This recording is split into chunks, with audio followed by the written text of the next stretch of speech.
Hi, everyone. My name is Nabil Naghdy. I'm the product manager on the Google Maps API. And my name is Josh Livni. I'm on the Maps developer relations team. So today, what we wanted to talk to you about was what you can do that's more than just a map. So today, there are over 800,000 sites that utilize the Google Maps API.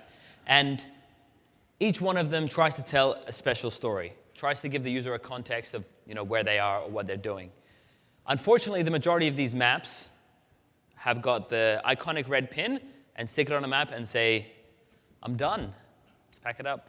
That's it. Finished. Whereas there's so much more you can add to a map to give it extra context, to give it more meaning, and make a much richer experience for the users. So what we're going to talk about today in the session is what are some of these features and how can they relate to your site. So what we'll do is we'll start in 2005. For those that came to the session earlier, it's a little bit of a history repeating itself. But what we have is a pre-2005. The way you navigated a map was you saw a static image that was there for you, and you press the right arrow, and the page would refresh, and you get another image that was slightly to the right. And that was pretty much it. In 2005, Google launched Google Maps. And for those that remember, you take your mouse, you put it on the map, and you double-click, it zooms in, you're like, oh, that's pretty cool. I'm zooming in, and then you move the map around, and you're like, wow, the map is dynamic, and it kind of changed the way in which we interact with a website, with a map specifically. So this was the first time that Ajax was actually properly used on a grand scale. So the way that Google did this was by pre-rendering all the map tiles and then loading them behind the scenes so that when you move the map around, it would just pull that image and put it there. So this was pretty revolutionary in 2005. A lot of people who saw this thought, wow, this is pretty cool. What can I do to kind of build on top of this? Yeah, so a bunch of folks thought it was amazing and immediately started reverse engineering the JavaScript, trying to figure out what was this cross-domain stuff, how do we sort of take control of this map, put our own data on there. It was very exciting to people. The sort of first mashup was the housingmaps.com. Is still around, pretty venerable site. Still looks a bit like it did when it first launched, a few changes since it's using the Maps API v2. But it's important to remember, this was originally built before there was an API. It kind of instigated web APIs as we know them today, mashups as we know them today. Yep. And really, a lot of maps today have a very similar story as we have right here, which is you have some data. Maybe it's 10 points, maybe it's 10,000, maybe it's a couple million. You're trying to display a subset of them on a map so people can interact with them. And you end up with this kind of a thing here, which is, in this case, it's some Craigslist data. So basically, you've got a whole bunch of cities where Craigslist has property. You have things like filters for pricing and any other information. Really easy to use, easy to navigate. When you click on a pin, a little pop-up comes up with pictures or any information relevant to that specific property. So that was really awesome and innovative for its time. Yeah, and again, this is a common story that a lot of people want to be able to, I should click out of the side frame here, a lot of people want to be able to repeat. And so in order to think about how would you rebuild this type of a thing today, let's take a look at what's, first of all, changed in the infrastructure. If that's what you could do 7 years ago, when we had basically one set of data, we pre-render some tiles. Let's see what's a little bit different today. This is a very, very simplified diagram. You can imagine we have more complex ones. But the general story is, first of all, we have a lot more data. If you're looking up at the big kind of gray box, we have imagery that was added a year after, in 2006. And then we had a bunch of satellite data. And we have a ton of imagery. We have, in this kind of little bucket here, over 20 petabytes of imagery from various different data sources. So it's a lot. We have some other data we throw on top of there. Maybe it's like a cycling layer. Maybe it's live traffic coming in from a bunch of different data sources. We have a lot more places today. We have over 80 million places. Can kind of give you some extra context of what's going on around you with establishments and other types of things like landmarks and so forth. And then we have kind of the main feature, which is the roadmap. And a ton of stuff has changed there. We're not going to go into too much detail here, except to say, the major things that have changed is, one, there's this kind of feedback loop that's just much faster. First of all, you can report problems. We'll take a look. You can edit the map directly at MapMaker. Once that sort of edit has been moderated, sometimes they're automatically approved. It's a simple edit, and we trust you for various reasons, like you've made previously good edits. Then those go live, and a matter of minutes later, it'll be globally distributed. And then finally, we custom push out the tiles to you now. So if you remember back 7 years ago, we kind of scoff at that idea that you click right, and then it renders a map for you, and 10 seconds later, you have one. Now, you make a change to the style of your map or add some layer, and you hit a little button in JavaScript, and 10 milliseconds later, you have a bunch of tiles that are custom generated just for you, appropriate language, and so forth. It's really powerful. It's a really strong way to display all this imagery, and it's incredibly fast. So looking at what the current architecture is, how would we go about creating, in this example for today, we'll look at a real estate site. And so what would be the simplest way for you to do that? And what are the different ways in which we can use the different features of the Maps API suite to enhance the mapping platform, real estate platform, on top of what we've seen from what Housing Maps did? Yeah, so again, this is a really common problem, applies to a ton of different verticals. Maybe you're looking for like ski resorts in Tahoe. You could be looking for local soccer fields or burrito places in San Francisco, or you have a chain of hotels or what have you. We're going to do the kind of Housing Maps example here with real estate sites. But this store locator, as you can imagine, applies well to someone with a bunch of stores, and it solves the same kind of problem. I have a bunch of points. I want to allow people to be able to find what's around me, let's say the closest store. And this library is a third-party library put together by my colleague, Chris Broadfoot. It's available at storelocator.googlecode.com, so it's just an open-source library. And just mentioning it here is a really great way to kind of bootstrap this site. So you don't have to write all of this code from scratch. If you have this general problem, you've got a bunch of points, you want people to be able to say, here's where I am, kind of what's around me, and a bunch of extra stuff we'll go into in a minute, it's a really great library to get started with. So I'm going to show a few features of that. First, just want to point out that it's got great reference documentation. It just works really nicely. A bunch of great features. We're going to talk about a few of them right now with our house locator. Yeah. So when you import your data, which we'll talk about in a second, you get an awesome experience straight off the bat. So as you can see, we've got all the markers that we've imported. We've got about 2,500 different houses we got from the King County government from their property sales data. So what is already built in to the store locator is the ability to search for a specific location. So let's say Google in Kirkland. We have a Kirkland office. So as you can see, there was autocomplete there. And what it's done is it's reframed our map to center on Google Kirkland and then reordered all the properties or all the pins to basically sort by distance away from the location. So let's change it to Google Fremont, which is our other office in Seattle, and we can see that all the pins have been reordered, as you can see on the map. So it's really powerful. The other thing that's also available that comes for free in the store locator built in is a global filter. So you can set any variable to be filtered. In this instance, because Seattle is unbearably cold, we've decided to include a fireplace. So if you click on fireplace, it filters out all the properties that don't have a fireplace with the ones that do, and displays them on the map. In the same way, you can say which, if you're like a ski resort site, you can say which ski fields have got, specialized for snowboarding, or, there's so many ways in which you can use these variables, and it's all pretty much part and parcel of the store locator. All right, so I'm just going to walk you through just very briefly. This session is not about the store locator, but we're kind of going to use it as a basis for building up the rest of these examples here. So just explain the minimal amount of concepts you need to have to build up this store locator, and in maybe less than 100 lines of code, we've put together that map that you saw right there. So first of all, after downloading the store locator library, we start up with creating a data feed.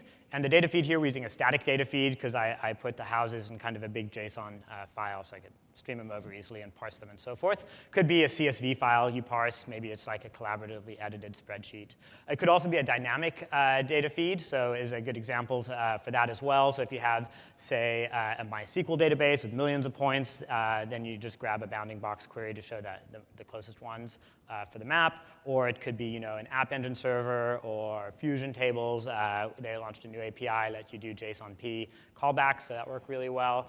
Point being, it's data source agnostic. So whatever your data you have, it's pretty easy to bring it in here. You don't have to worry about the sort of geostore and the magic of auto sorting and so forth, the closest ones taken care of for you in the JavaScript. Then you create a view, and you basically feed that a map that you've already instantiated and the data feed. There's some options on the view. For example, the one I have here, the geolocation. By default, it's true. And then when the store locator loads, it'll say, do you allow the map to have your location or like center on your location, which is nice. But we set it to false, so I can use the autocomplete, which also comes for free. And then you create, if you want, the left panel. So you kind of get that panel div that does all of that sorting and that nice stuff that we saw with autocomplete and so forth, just by creating, first of all, the div for your panel, create a new store locator.panel, pass it in the view. Good to go. So I'm not going to go into too much more detail here. Point being, as great examples in that library, it's really easy to get started. Yeah, so the first thing you want to do when you're importing your data is kind of change the way it looks to customize it. And the easiest way to do that is to use custom icons. So in this instance, we've simply replaced the red pin and put in a funky blue house. Now, this is like a fundamental thing that everyone should be doing. The least you can kind of change is the red pin to make it relevant to whatever you're doing. Yeah, absolutely. In this case, house kind of makes sense, but it could be different colored houses dynamically, if it had a fireplace or some other attributes, or different sizes for the price, et cetera. So always do the custom icons. I just want to briefly go over, this is not a new concept to most of you. There is one new thing in here, though. So briefly go over how you customize your icons. Easiest way, this is what we did here, is basically in your marker options, you have an icon, and you can pass it in a number of things. The first and easiest is just URL. So in this case, house.png. That's my image, and that's all I have to do. I'm done. Could get a little more complicated. We're creating a marker image. You can pass in a bunch of different variables, resize it. Of course, I have a shadow as another marker image, and so forth. So that's a great way to go. It's kind of, that's been around a while. And then, just out of curiosity, how many of you were in the session previously on the visualization? Yeah, so we introduced a really cool new feature, symbols. So this is a really great way. We can use some predefined symbols, such as a circle you see here, or arrows. We have a variety of predefined symbols. Or pass in your own arbitrary SVG path, which is really amazing. So if I was an artist, I could have drawn a house SVG path and then used those and animated them and done some really great stuff with the symbols. So any of these three are kind of valid ways to create icons. And then you just go ahead, and in the case of the store locator, if I want to customize my icon, I would create a create marker method on my view, and then pass in your kind of classic marker options. This is the location, would be the store location, icon, whatever icon I chose, in this case, my house PNG, and you're good to go. So definitely take the extra 3 minutes, find yourself a free icon, find someone to make you one. No need to use red pin's great. It's a beautiful red pin. But for your map, it's going to be better to have your own. So as was spoken earlier in the keynote, a really powerful way to give context to your map is to add satellite imagery. So at Google, we've got over 20 petabytes of imagery. Satellite imagery is covered for 75% of the world's population. And we add every 2 weeks the same amount of imagery that we did in all of 2006. So there's a lot of imagery constantly being updated. As you can see in this example, we have 45-degree imagery as well, or oblique imagery, and you can set which direction you want to see the image from. You also have the ability to, we can see in terrain mode. So terrain mode is really convenient for, or really powerful for, in this instance, for real estate sites, but also for fitness and health sites, to say if you're riding your bike from here to, I don't know, Mountain View or across the bay, what is the elevation and what are the mountains nearby if you were to go for a run or a cycle or whatever. So it's really powerful data that is really easy to enable. Yeah, so definitely don't just go with the default roadmap. Maybe that makes the most sense for you. You're going to hopefully style it, which we'll talk about in a little bit. But go ahead and think, does it make more sense to have the satellite imagery? It's very easy to change. You set the map type ID to the appropriate sort of base data there, whether it's a hybrid, such as satellite with the labels on top, the terrain, which is a really nice kind of clean view looking at the data. The roads are less prominent and so forth.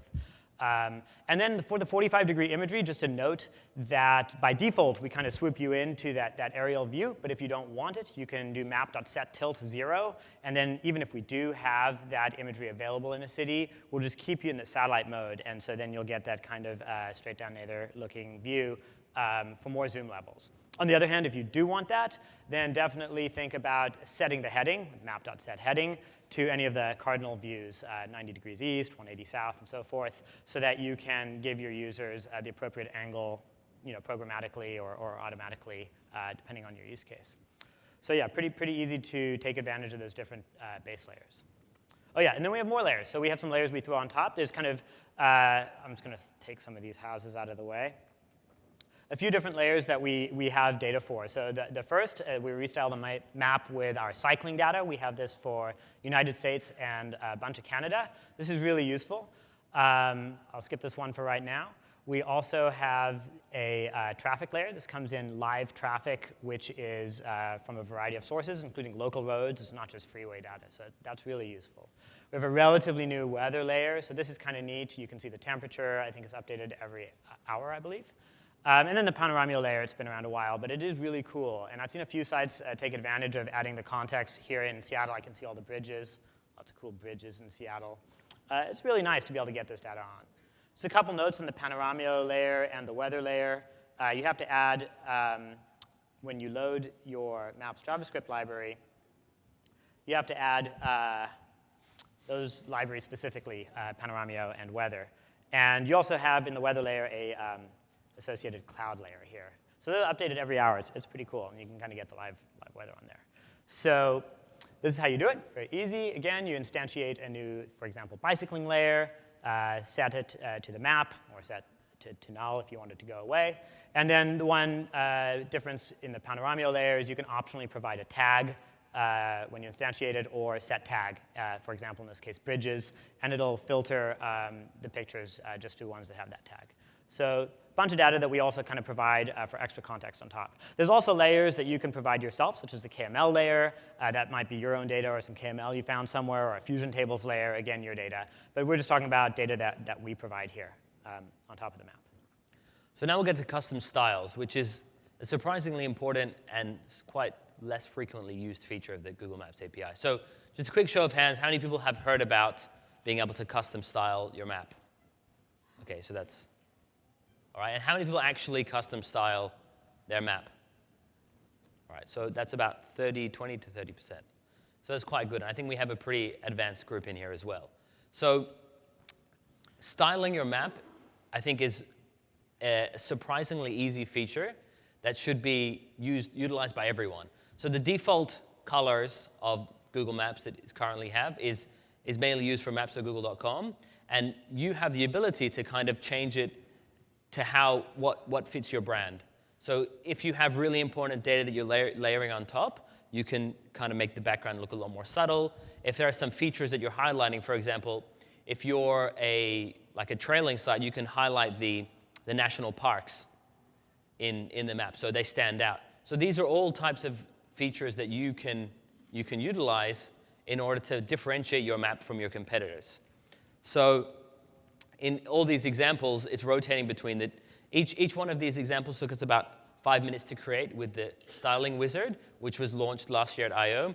If you simply just Google Maps styling wizard, you can come up with it. And basically, every minor granular feature of the map, you can change the color, the hue, the saturation, the gamma, and you can turn things on and off. It's really, really powerful. And as was explained earlier, it doesn't impact the speed at which your tiles are rendered. So every single tile you see is custom delivered to you in your style in less than 10 milliseconds. Yeah, so that's a really phenomenal feature, and there's just a ton of granularity on what you can style. Not going to go into too much, just point out the really simple code style, kind of classic case. You have some data you'd like to put on top of the map. It's pretty standard.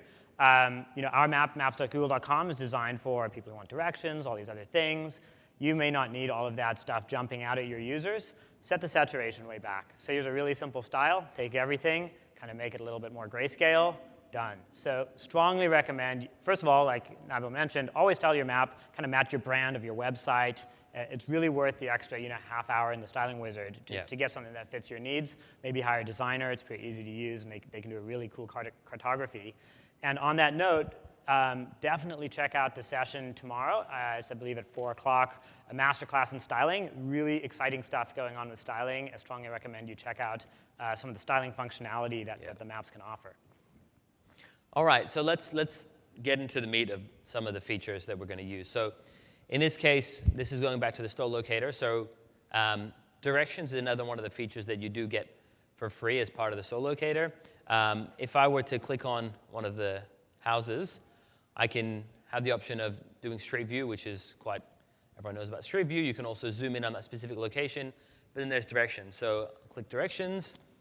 And then I want to travel from the Google Kirkland office. Awesome.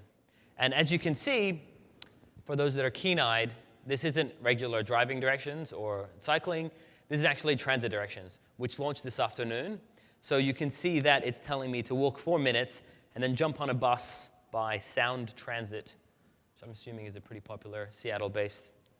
People love them. People love Sound Transit. And so it basically tells us every route, every step of the way, what requires walking, what requires bus, what requires subway. There's a lot of things that there's a lot of different variables you get back from them, which I think Josh will talk about in a second. But in this case, we've used transit. Obviously, you can use cycling, walking, or driving. Yeah, so this is a pretty useful feature. First of all, going back to the store locator, it's great. You get directions for free. You could have a little drop down choosing between which mode of transit you like, or transport you like. And yeah, transit we're pretty excited about. It's been the #1 feature request for quite a while. And so I'm just going to show you how easy it is to change it. Kind of one line of change from your regular driving directions. We make a request, got start endpoint, a bunch of other options, waypoints, and so forth. Don't necessarily apply to transit. So we'll go a little bit more about what you can do with transit now. But for the short term, just note, all you do is set your travel mode to transit, and you're done. And then you get back some response that we'll look at in a little bit. And in this case, I'm setting the directions display, so it renders all of that stuff automatically for me. But of course, you also can get back a JSON result with a bunch of data. Here's an example of what you get back from a web service. So we also launched transit on the web service today. So you can use that through the HTTP API. And this is just a small snippet of the code that you get back. But just pointing out some of the things you get. For example, you get, obviously, when your bus or funicular or ferry is going to arrive, so forth. So there's like 20 different types of transit vehicles. So yep, so you get that. You get the number of stops. There's also horse and carriage. Yep, not actually the problem happened here. Anyway, so for example, this is from Moscone Center to Golden Gate Park, 32 stops. That's not a quick bus. But you eventually get there. It gives you the time that the bus is going to arrive in a few different formats, like a nice, easy display format that's always in the local time of the user there. It's kind of nice. You get the head sign, like which direction it's traveling, Ocean Beach. You get headway, which is if you miss it, like when we expect the next one will come, like how many minutes. A bunch of other really useful information. So that's great, and then you can construct your own sort of estimates on the transit.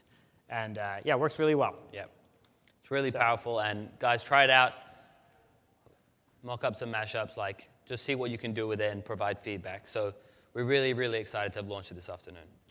Yeah, all right. Excited to see the transit stuff. So quick note on the transit. It launched to all the countries that we have transit for at maps.google.com. That's over how many countries? Over 475 different locales. So not countries specifically, but yeah. Minus Japan, not in Japan.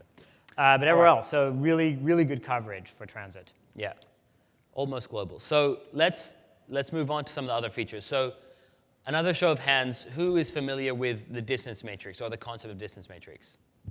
Okay, who's used the distance matrix API web service? Brilliant. For those at home, there's like one hand up. He works at Google. Yes.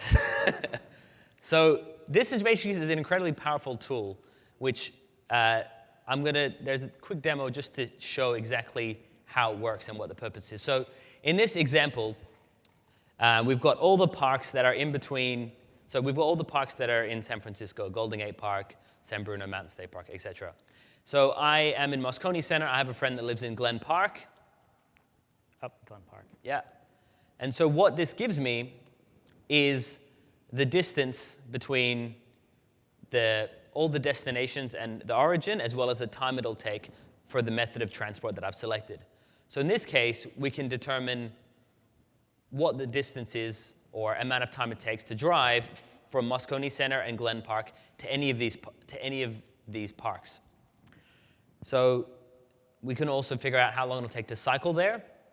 So if we were to cycle, looking at this, I'd say, I'm in Moscone, my friend's in Glen Park, let's meet at Dolores Park, because it's clearly perfectly in the middle, 20 minutes and 15 minutes to cycle there.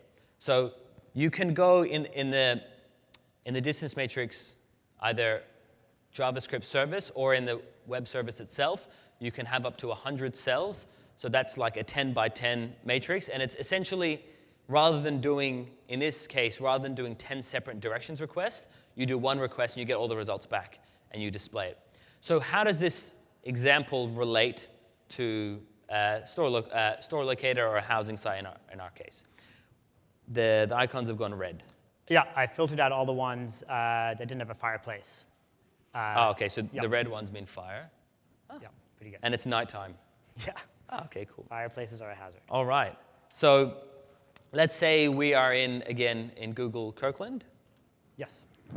So if I like to drive to work, so let's say driving. As you can see, we haven't reordered the results. But what you can tell is on the left-hand panel, you can see the distance between the Google Kirkland office and that specific house, as well as the time it'll take to drive. I actually like to cycle to work, so can I see the cycling directions? Awesome. So anything under an hour, there's one that's 40 minutes there, so that would be in my subset of houses I'd look at. Yeah, so what's nice here is we can start to annotate the different types of places your users might want to go really, really quickly, annotate lots of them at a time, and then start ranking those things. Maybe I said my criteria for houses is things I can bike to in half an hour. I don't have to make a separate request to each one. So a lot of use cases here from the distance really matrix. Powerful. Definitely check it out. All right. Let's see here. Yes. The code for distance matrix, very similar to a driving directions request, except instead of having an origin and a destination, they can be lists. So in the case of the house example, I still only have one origin, where I work, for example, and then a list of houses, house 1, house 2, house 3, and so forth. I pass that off. I can pass similar options in the request, including extra options like avoiding tolls and other such things you can do with directions. And then in a single response, I get all of those back. So in this particular case, I get back a response and with a result of kind of one row, because I only had one origin, and then each of those would have the time it would take. You don't get back all the information like you would with directions, such as the steps and the route and so forth. You get back just the travel time and travel distance. But a really great way to start annotating your data from place to place when you have multiple places. Maybe you want to have some friends meet in the middle, so on and so forth. All right, distance matrix. All right, you can awesome. check it out. So the next thing is optimize directions. So let's say it's a Saturday morning and there's a handful of houses that I've selected to see. So let's pick, say, the top 5 or top 6 houses that we want to see. Brilliant. And you can see at the bottom on the left-hand panel, it totals up the number of minutes it takes for me to travel. So in this case, we're instead of automatically rendering all the directions, I just grab the JSON back. I'm parsing it for each sort of leg along the way, and then I sum them up at the top. So in this case, we've got 3 hour and 10-minute drive if I were to go in the order of places where I was clicked. So that's a pretty solid drive, and it's a big waste of a Saturday morning. So what if I were to click the optimize button? As you can see, the time now is 2 hours and 14 minutes. So we've just saved an hour because it reorders all the different pins that I've selected, all the different locations I've selected, and determines what the fastest route is, essentially going in a circle between all the different points. So rather than in order that I've selected, it reorders them to give you the fastest possible route. The other thing is, I think this route is going through a bridge. Yeah, the 520 here, newly tolled. So I don't want to pay tolls. So it adds an extra, I think that was 15 minutes. It's a pretty big detour, but I avoid the tolls, which in this case I probably take. So that's another feature which is also baked in, is to avoid tolls. And the code for this is also really, really easy to implement. Yeah, so the optimized directions just have a lot of different use cases. Maybe you're running a bunch of errands. Maybe people are going to a vacation site and they want to see a bunch of different things. Take advantage of the fact that we've kind of solved this tricky traveling salesman problem for you.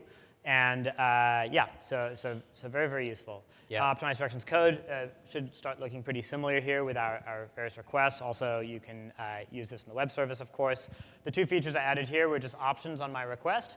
Optimize waypoints true, defaults false, and similarly with avoid tolls. Set those to true, and you can take advantage there. So this is really useful features. You're making any type of directions request. You got some waypoints along the way. Think about whether it's going to be best for your users to give them this option or not, and oftentimes it will. All right, so now we have another API which called the Google Places API. It's also a service within the JavaScript, which we're using in this case. And what that allows us to do is, in this housing site that we've created, is determine what are specific places around the points of the houses that I'm interested in.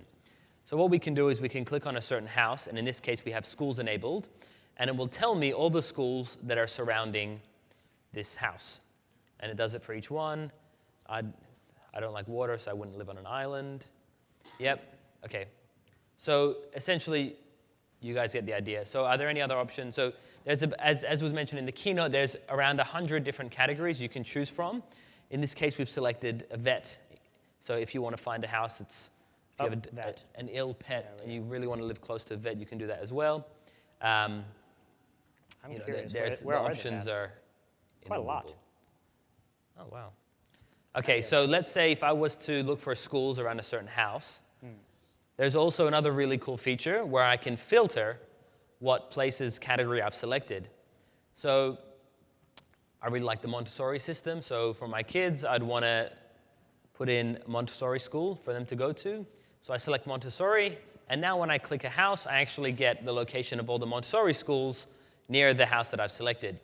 So I was going to mention, it's important to mention what we're doing here in the background is using the keyword feature on the places request. And that filters not just on description and name, but also on the reviews and some other information that we have on the place. So if someone says this school is absolutely not a Montessori school in one of the comments, it'll still show up. It's a great way, though, to filter down quickly. Just keep in mind what the keyword does. And it's still, as you can see, really, really useful if you're looking for something specific, Italian restaurant versus restaurants and so forth. So in this case, it looks like West Seattle has got two Montessori schools close to each other. So let's zoom in and have a look and see what the houses look like there. All right. I think I'm going to go to the next demo for this one. All righty. So we've got West Seattle, Montessori schools. There they are. OK. Oh, Montessori. Picky with your schools. Yeah, very picky. So all right. We now, in this demo, if we click on the school and we've clicked on and we have selected the house, it gives us the walking directions between the 2 points. Now that red kind of squiggly line that's going above the directions is actually the elevation between the house I've selected and the school itself. So if I want to walk to the school and walk my kids to school, then I would use then this would be a really awesome way for me to instantaneously see, okay, this is a bit of an uphill walk. So I'd go downhill initially, and then I'd be walking uphill to the school. So I'd probably not want to do that. I'd probably want to go somewhere where it's a flat walk. This obviously is also the case if you're trying to pick a neighborhood and if you live on top of a hill and all the restaurants you want to go to are down the hill. It's important information. So this is also incredibly powerful for elevation, especially for health and fitness sites. If you want to determine the directions between 2 points, you can easily now with visualization add this layer on top. Really powerful. Yes, this is pretty cool stuff. We're using the new symbols again, which I'll get into in a second here.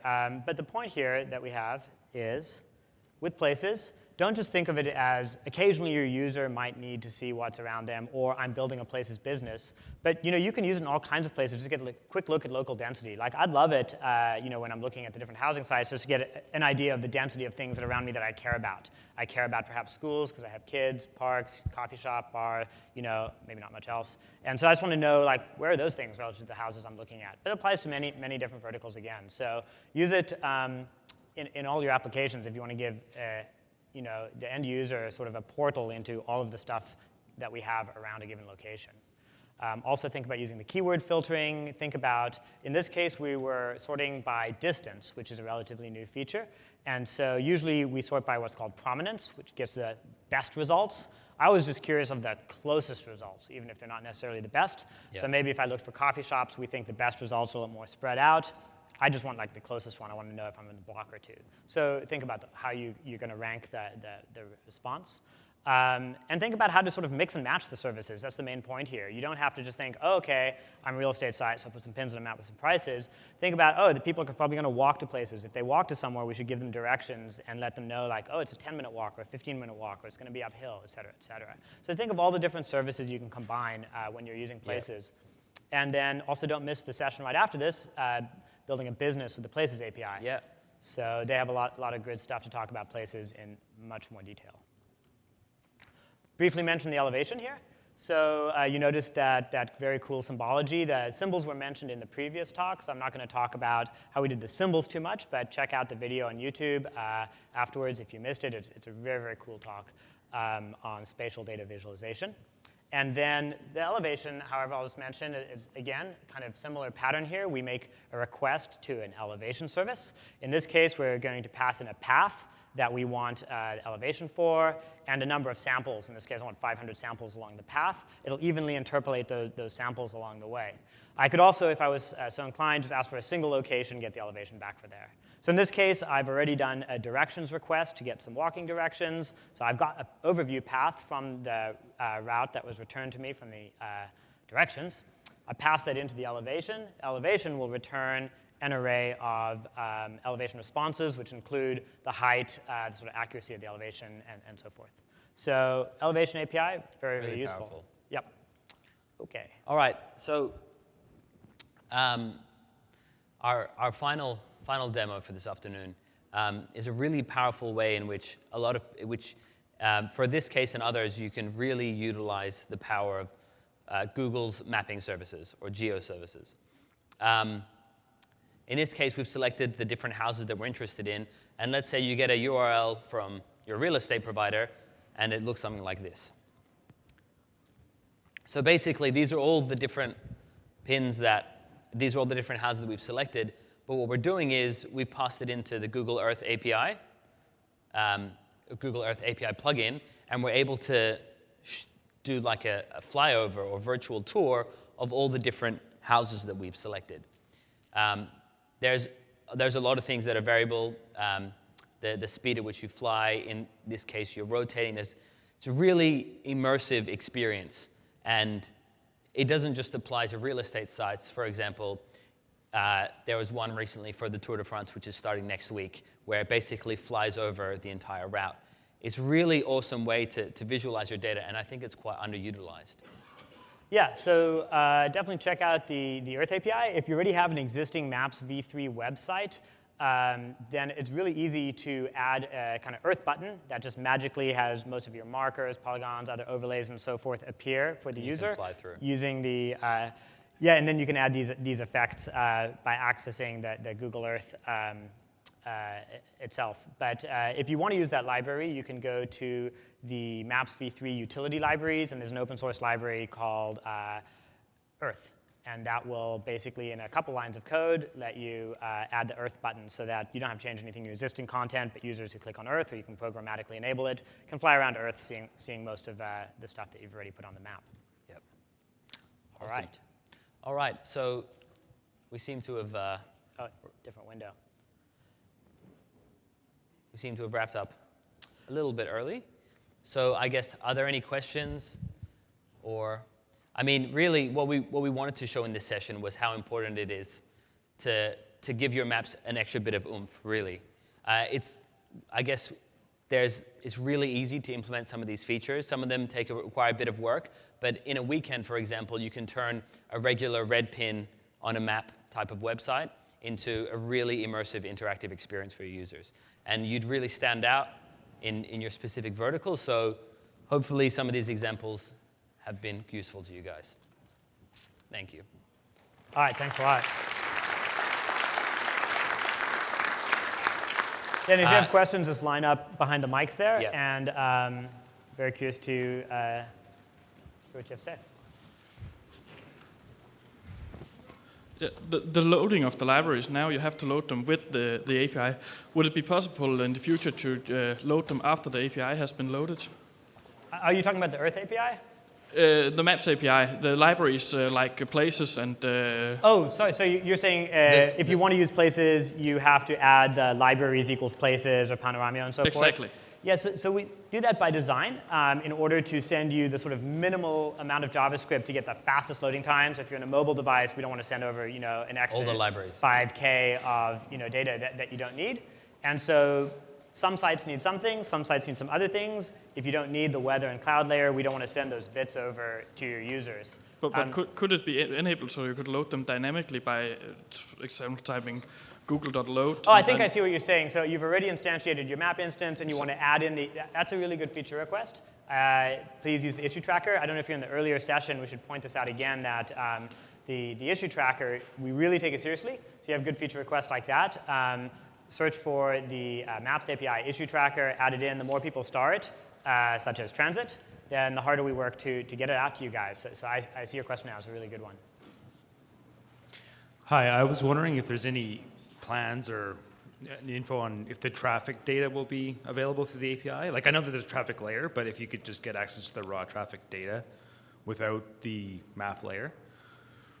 Right now, that's probably not on the cards, to just give the amount of traffic Yeah, like if you could give it like a certain geo like area and get the traffic. Most probably not. Okay, thanks. Yeah. So you talk about styling for maps. Can you do this on the Android apps? Like. Good question. Right now, you can do it if you're obviously in the browser. The JavaScript itself would be restyled, but in app using WebView or on iOS using WebKit, no. Okay. All right. Thanks. Okay. Hello. This is Homing of Hong Kong from Hong Kong. Two quick questions. The first, you saw about the elevation API and then got some red lines depicting the elevation. Can I change the color or change the style of such path? Yeah, I kind of skipped over that part because there was a session earlier on the spatial data visualization, which I think all these sessions are going to be live at like the end of the day on YouTube that you can check out. Yep. And Enoch there went into some really great detail on exactly how he created the symbols along that polyline and all of the symbology options that you can apply to markers and polylines. So the short answer is yes, absolutely. You can change those dynamically, set the color, stroke, all of these different things. It's a super flexible library. I don't want to show the code and kind of repeat a previous session, but it's live in, I think, the documentation if you want to see the new symbols, or for like that particular example, check out the YouTube video of the spatial. Yeah. And another quick question is on the transit information, because like I've visited in San Francisco and found the transit information really useful. But for Hong Kong, and the transit information seems not too accurate. And is there any way that we, as a user of the Google Maps and keen user, can do some improve some data or the detour information? Report a problem. Those are actually quite frequently used, and they're really valuable to us. So if you see something wrong, for example, if you go to maps.google.com and you search for transit directions in Hong Kong, if you see something is incorrect, if you click report a problem and say, this station's in the wrong place or these are the wrong times, then that will then go to a team which will actually look to implement that. And if it's either A, something wrong with the way we're using the data, or B, faulty data, we'll find the source of the problem and then try and fix it. And then whatever is on maps.google.com is mirrored in the API. Okay, thank you. Yeah. Hi there. It's for the distance matrix. You said there was different methods of transit. Can you go across continents, like let's say by boat, airplane, or something with the distance matrix? No, so you can use driving, walking, and if you're in the United States or Canada, bicycling, and those are the only modes of transit available, and you cannot So you can't drive cross. or walk or bicycle across the ocean. If you were, for example, in Spain and you were to say, get distance matrix from Spain to Russia or wherever we can normally return a directions request, then yes. But across continents, we don't do cross vehicle. Yeah. But I think your question was maybe like airline data. Could that get fed in Airline as or some- boat data Yeah, or it's some a sort really of- interesting feature request. But no, right now it's just limited to the sort of same three And it's travel also modes. adding things like planes and things like the to directions request itself, which currently isn't available. No worries. Yeah, the distance matrix was very cool. Do you have anything that would help people implement a walk score, which is Yeah, so I think the Places API combined with the distance matrix, you might use something. I think what you're asking is getting to the point I mentioned earlier of approximate density of things that are around you in a given area. But of course, if you're on one side of the river and all the density is on the other side of the river and there's no bridges nearby, that's not really useful. So could you figure out what are the closest places, as the crow flies, as we say in the States, and then also use the distance matrix to assign the travel time by different modes. So if you're just a bicycling person, you might get different weightings for different places. And absolutely, yeah, it's a great use for that. Thanks. Hi. Quick question about the usage of Google Maps and the API on Android. So you basically said that all of these things are available on Android using the standard browser or via Chrome. But I found it, from a user experience, it to be kind of lacking as opposed to the desktop experience.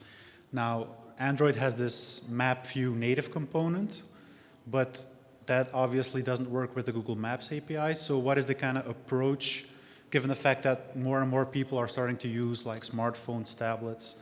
What is the usage of, or the role of Google Maps in that respect? It's a very good question. Right now, we are kind of promoting the use of, I guess for native applications, you would access WebView. Through the web, you'd access the JavaScript. I'd say, that's a very good question. It really just depends a lot on your application. You know, depending on the amount of data you're loading, if it's super important that you have an immediate load time, we realize there's an additional lag. Obviously, you're going to be loading the JavaScript library if you go to the Maps API. On the other hand, you get a bunch of new features. So the focus today was on the new features in the Maps API. We don't have anything new to announce right now about the other options that you might have natively. So it's kind of just a tough call for you that makes the best sense for your application. Yeah. Okay. Thanks. Good answer. Can you make some comment about the library? You mentioned like a store location library versus Fusion table and then versus Vector API, which you are about to release very soon, later this year. When you use it, then I know Fusion table is mainly for small business. What about the library you mentioned? Yeah, so the store locator library, the point I was trying to make when I was loading up the houses there with the static data feed, and it could also potentially be a dynamic data feed, such as a database, is that it could be arbitrary database. The store locator library is completely agnostic regarding where you're loading your data from. It doesn't care at all. And we make it pretty easy to be very pluggable with different data sources. A kind of a separate question from the store locator library is, what's the best spatial database of choice? If you're an enterprise customer looking for a certain set of features, more consumer looking for a different set of features, you run your own, MySQL database in-house and so forth. It's kind of a separate question of what best fits your needs. But this particular example was just a lot of people have, a spreadsheet with a couple hundred stores. Or they might have a MySQL instance already up and running with that they're doing all their stuff in with 1 million places, and we don't care at all with the store locator libraries, just plug it right in. So do you have any kind of capacity, how big, what the size of data it can host, the library? Oh yeah, so the static data feed, you're basically loading all the data at once. So by the time you're loading a few thousand things, you have kind of bandwidth issues, as a bunch of data you have to load, and then parsing time. And so if a static data feed, I would say less than a couple thousand, depending on the browser, maybe 1,000 or less. Otherwise, go for a dynamic data feed, something that you can request a smaller subset at a time. It very much varies if you're going to be on the desktop and mobile, bandwidth, and so forth. But general rule of thumb, I like to think, although you can certainly do more, tens of thousands markers send over, why send over more than 1,000 at a time? If someone's only going to look at 10, it doesn't make sense. So pretty much it's the same range of Fusion table. Yeah. Okay, thank you. Hi. With Dart coming out, how seamless do you see the transition being between Dart and JavaScript as far as these APIs go? So as far as these APIs go, we don't have any Dart-specific plans. As far as the really good general question of JavaScript and Dart, there's a whole series of Dart sessions where they're focusing just on that. And they're going to talk a lot about kind of best practices and exactly that kind of question. So I'd say that is probably a better place to go. I'm not a Dart expert. Okay. Can you talk a little bit about interactions between different layers on the map? Interaction with different layers. Such as? If there's a store and a bunch of people are checking in at another store, like within 5 miles from that, you could do something about that? So yeah, so there are a few answers. So Places, if you're using a Places API, there's a number of things you can do, including something that we call a check-in. It's a little bit of a confusing name, and it kind of basically bumps the ranking. So if people are on your app checking in, like you have a bunch of users, they're doing some types of events, and there's a bunch of places being returned, and they're checking in through your app, you can post a check-in to the Places API to that place, and future users of your app will see that place as prominence, ranked higher. So if everyone's hitting up one coffee shop through your app, and next person who searches will see that one. I don't know if that was your question exactly, but that would be kind of one approach to that. Something a little bit more abstract, like just if maybe a bunch of things are happening at a certain location, and there also happens to be something else happening on a certain location, but it's on a different layer. How do you have those two interact? As in, if you had stuff in like the traffic layer, if you had a bunch of like a grid, and then you had stuff in the bicycling layer, for example, you combine. I don't think. Why don't we talk after? Because I'm not 100% sure I got your question, but we might, and we can chat about it after, just in case there's any other last-minute questions here. We'll also be almost out of time. at the office hours as well. Yes, in the geo down there. Yeah. Any other last-minute questions? OK, well, I think we'll wrap it up. Thanks a lot, guys. Really appreciate the time. And yeah, please take advantage of some of these services. They're really simple, add a lot of value to your maps.